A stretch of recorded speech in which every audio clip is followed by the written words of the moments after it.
नमस्कार आप सभी को। मेरा नाम अशोक वीर यादव एडवोकेट और मैं आप सभी के लिए लीगल एडवाइस पर बहुत सारी वीडियोस अपलोड करता हूं, जिसमें कि आप सब लोग इन सब चीज़ों को देखते हैं, आप पसंद करते हैं, लाइक करते हैं, शेयर करते हैं और सब्सक्राइब करते हैं कुछ, लेकिन कुछ नहीं करते हैं। अगर आप मेरी वीडियो देख रहे हैं और नीचे लिंक नीचे जो सब्सक्राइब करने का रंग का बटन है, अगर वो लाल है तो उसको दबा दें ताकि वो वाइट हो जाए और आने वाली वीडियो जो है वो आप तक पहुँच सके मेरी। तो और इन सब चीज़ों के लिए जागरूकता बहुत ज़रूरी है। आप सब जागरूक हों क्योंकि कानून का पता होना भी बहुत ज़रूरी है। कल हमारे एक व्यूअर हैं हमारे, उनका हमारे फ़ोन आया, उन्होंने बताया कि सर मेरी बीवी ने जो है मुझ पर केस कर दिया 498A का। अब सर बताइए मैं क्या करूं, किस तरीके से मैं बच सकता हूं। तो इसके बारे में जब मैंने बताना शुरू किया तो मैंने बताया उनको कि सर आप पे जो 498A का मुकदमा हो गया है तो कोई बात नहीं, हो जाने दो, क्योंकि आपके पास जितना आपने सहा, जितना आपने सोचा कि मैं अपनी जीवन बना सकता हूँ, तो आपने बनाने की कोशिश करी। जब चीज़ें आपसे बाहर निकल गई हैं, यानी कि थाने तक पहुँच गई हैं वो, तो अब आप उसमें नहीं कर सकते कुछ भी। अगर मुकदमा हो गया है तो हो जाने दो, अब थोड़ा पेशेंस रखो।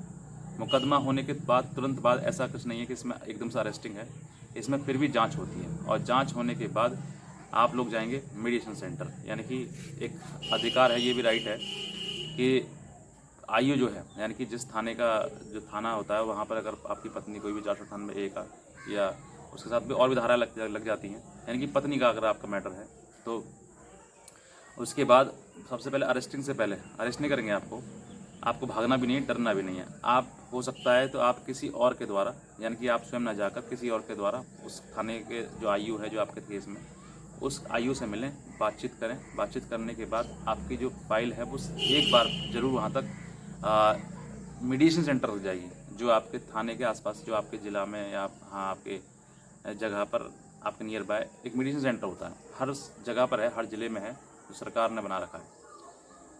तो वहाँ पर मीडिएशन सेंटर पर आप जाएंगे, दोनों पति पत्नी, वहाँ पर परिवार दोनों के हों या ना भी हो सकते हैं, ऐसा कुछ नहीं है।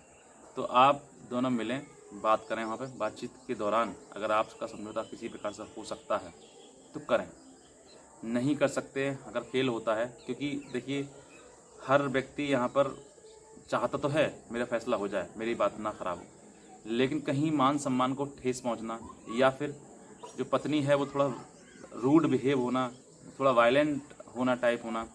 अब उसने मुकदमा कर दिया तो अब तो एकदम से बन गए कि हम अब मुकदमे हमारे साथ आगे सामने आगे हमारा पति जो है हमारी नाक रगड़ेगा, यहाँ परेशान हमें हमारे लिए जैसे हम कहेंगे वैसे मानेगा।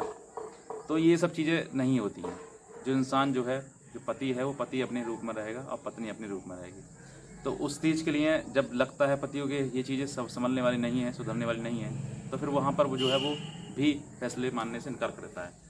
वरना अगर सब कुछ बातें ठीक होती तो वहाँ तक पहुँचते ही नहीं, ना थाने तक पहुँचते ना मीडिएशन तक पहुँचते।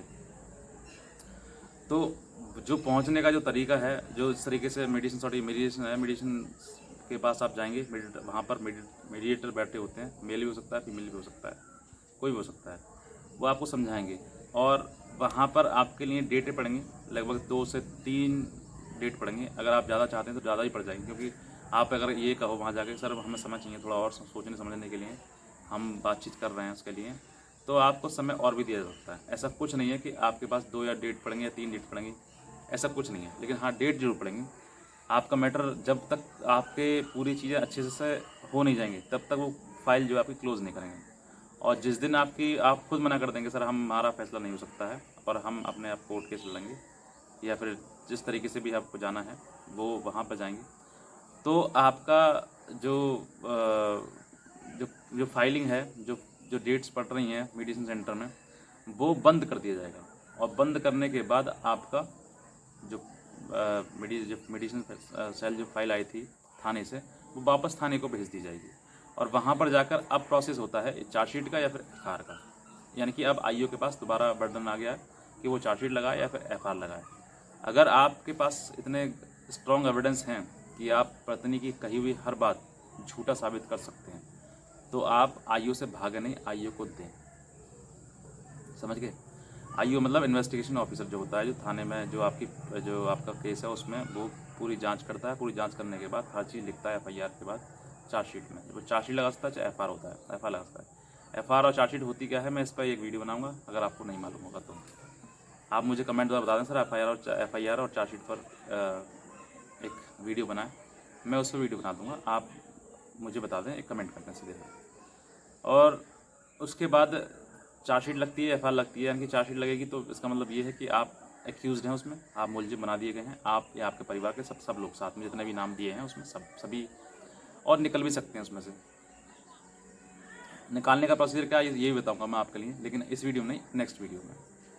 अब ये जब चीज़ें हो जाती हैं उसके बाद आपका अगर चार्जशीट लग जाती है तो आपको बेल करानी पड़ेगी लोअर कोर्ट से, ठीक है। और अगर नहीं लगती है, FIR लगती है, तो आपका केस का इसका मतलब है कि केस में कोई दम ही नहीं था, स्ट्रॉन्ग ही नहीं है, वो फर्जी केस था, गलत था, झूठा था, जिसकी वजह से आपने वो बातें जो साबित कर दी।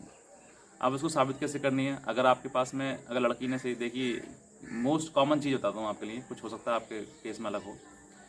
मोस्ट कॉमन ये होता है कि आपने लड़की जो है, लड़की ये एलिगेशन लगाती है लड़के पति पक्ष पर कि मुझे मारा गया, मुझे पीटा गया, मुझे दहेज मांगा गया और दहेज नहीं दिया हमने, मेरे पति ने, मेरे पापा ने हैसियत के अनुसार दान दहेज दिया, लेकिन उससे भी मेरे ससुराल वाले खुश नहीं हुए, वो डिमांड करते रहे मोटरसाइकिल की या इतने लाख रुपए की, इस तरीके से। और जब हमने नहीं दिया तो उसके बाद हमें घर से बाहर निकाल दिया गया और प्रताड़ित किया गया। इन सब चीज़ों को देखते हुए आप इन सब चीज़ों को देखेंगे, पढ़ेंगे, तो इन चीज़ों में आपके लिए वो तहरीर में लिखे हुए होंगे और वही तहरीर कॉपी हो जाती है FIR में। अगर इन सब चीज़ों को आप स्ट्रांगली आप प्रूव कर सकते हैं कि ये सब चीज़ें गलत हैं, झूठ है, हमने कोई ना ही दहेज मांगा, ना ही किसी की मारपीट की, हम तो अपनी पत्नी को पत्नी के रूप में रखना चाहते हैं, तो आप ये सब चीज़ें अगर IO को दें तो IO आपकी 100% FIR लगा देगा। और FIR लगने का मतलब ये होता है फाइनल रिपोर्ट, और फाइनल रिपोर्ट का मतलब केस आपका क्लोज थाने से ही हो जाता है। बात समझ गए? तो यहाँ पर आपको इतना ही करना है कि अपनी सारी चीज़ें जो है वो थाने में देनी है IO को, ताकि IO जो है उस केस में FIR लगा सके। ये प्रोसीजर है FIR का। और जब FIR लग जाती है तो आप बिल्कुल फ्री हो जाते हैं। फिर आपका वो चाहे कॉम्प्रोमाइज़ के ऊपर बेस पर FIR लग रही हो, या फिर आपने एविडेंस दिए हैं उन चीज़ों के ऊपर FIR लग रही हो। FIR लगी मतलब केस ख़त्म हो गया। अब केस ख़त्म होने का मतलब अब आप दोनों पति पत्नी के रूप में रह रहे हैं या नहीं रह रहे हैं, ये बात की बात है, वो आप देख सकते हैं कि किस तरीके से रह रहे हैं। और भी अगर इस चीज़ से आपको संबंधित मुझसे कोई जानकारी लेनी हो तो आप मेरे दिए हुए नंबर पर मुझे संपर्क कर सकते हैं, फ़ोन कर सकते हैं, मैसेज करते हैं, व्हाट्सएप कर सकते हैं। मैं जो आपके लिए मदद कर सकता हूँ वो मैं आपकी मदद करूँगा मैं आपके लिए। और अगर आप पे कोई भी पत्नी आपकी अगर कोई केस वगैरह कर देती है आपके लिए, तो आप पैनिक बिल्कुल ना हो, परेशान बिल्कुल ना हो सकता है थोड़े समय बाद कहते हैं परेशानी जो आती है आपके पास, दिक्कतें जो आती हैं ना आपको, तो आपको कुछ नया सिखाने के लिए आती हैं, आपको थोड़ा मजबूत बनाने के लिए आती हैं, स्ट्रॉन्ग बनाने के लिए आती हैं। तो आप बने उस चीज़ के लिए भी, और मन से ना हारें, लड़ें। अगर आपके साथ गलत हुआ है तो आप लड़ें, और एक समय ऐसा आएगा कि आपको इंसाफ मिलेगा और आपकी जीत होगी। बहरहाल मेरी वीडियो देखने के लिए आप सभी का धन्यवाद।